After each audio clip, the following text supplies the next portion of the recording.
In addition to what we know as the traditional funeral with a hearse in the church with a minister, you can have your funeral at home, in your garden. You can have a coffin or a casket woven out of any number of beautiful materials, from banana leaf to willow to bamboo to seagrass to pandanus, and you can weave flowers in. You can tuck flowers from a garden into the weave of it, and everybody can do that, or go and put a flower on top of it. And I think the key is to involve people.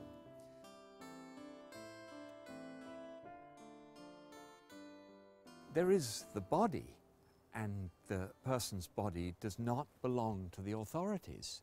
So you can close the eyes and close the mouth and maybe wash her face and even dress her in something that she might have loved to wear or be seen in. Transport, my goodness, we've got to get the coffin there. You can have a motorcycle hearse or a trike with a trailer. You can have a bicycle with a sidecar. You can use your own estate car. We did a funeral for a sailor, and we towed him in his dinghy with his coffin strapped to the seats of his dinghy with the flags flying.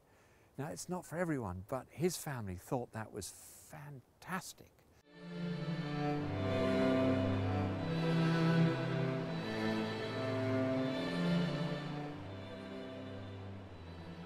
You can have a minister, and they will work with you. If you ask a minister to work with you on doing a personal funeral, they would be happy to do that. But you can also have your uncle do it, or somebody in the family who has a good presence and would like to.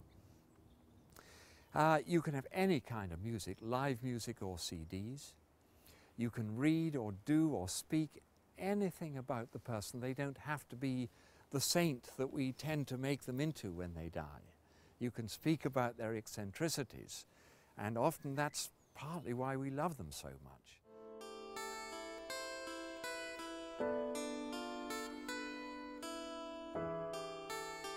The grandchildren can light a candle to start the ceremony.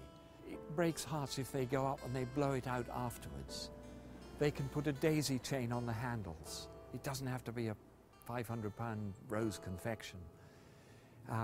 And they can read or play the recorder, or it's small, personal, simple things that make the funeral heartfelt and meaningful.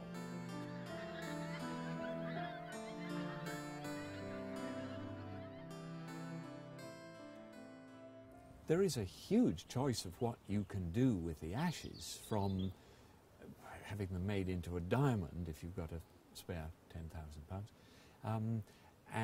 But most people would either bury them or in a churchyard, in a traditional kind of urn of some kind, or just pour them in. Others would scatter them in a place that meant something to the person who died.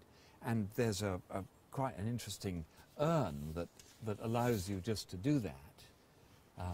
The ashes go in there, put in by the crematorium, and when you're ready, you get to the place, the top of the hill or wherever you were going, to the bottom of your garden. You pop out this perforated disc, and then you'd be able just to strew them as you wanted. Others, you can put them in the water, and this is a handmade paper urn, and the ashes are just in this little pouch, and there'll be a biodegradable bag in there, so in the water it would just melt, and it will, after 4 minutes or so, it will fill with water and sink down to the bottom of the sea or the river or wherever it is you've chosen to leave them. You can scatter them anywhere. You get made into a diamond or an egg timer, or sent into space, or in fireworks, or made into goblets or picture frames. And there's so many options. They're getting back to where the Victorians were with their funeral jewellery and more ways of remembering, because it's so easy to forget. We're urged to find completion and move through and carry on shopping.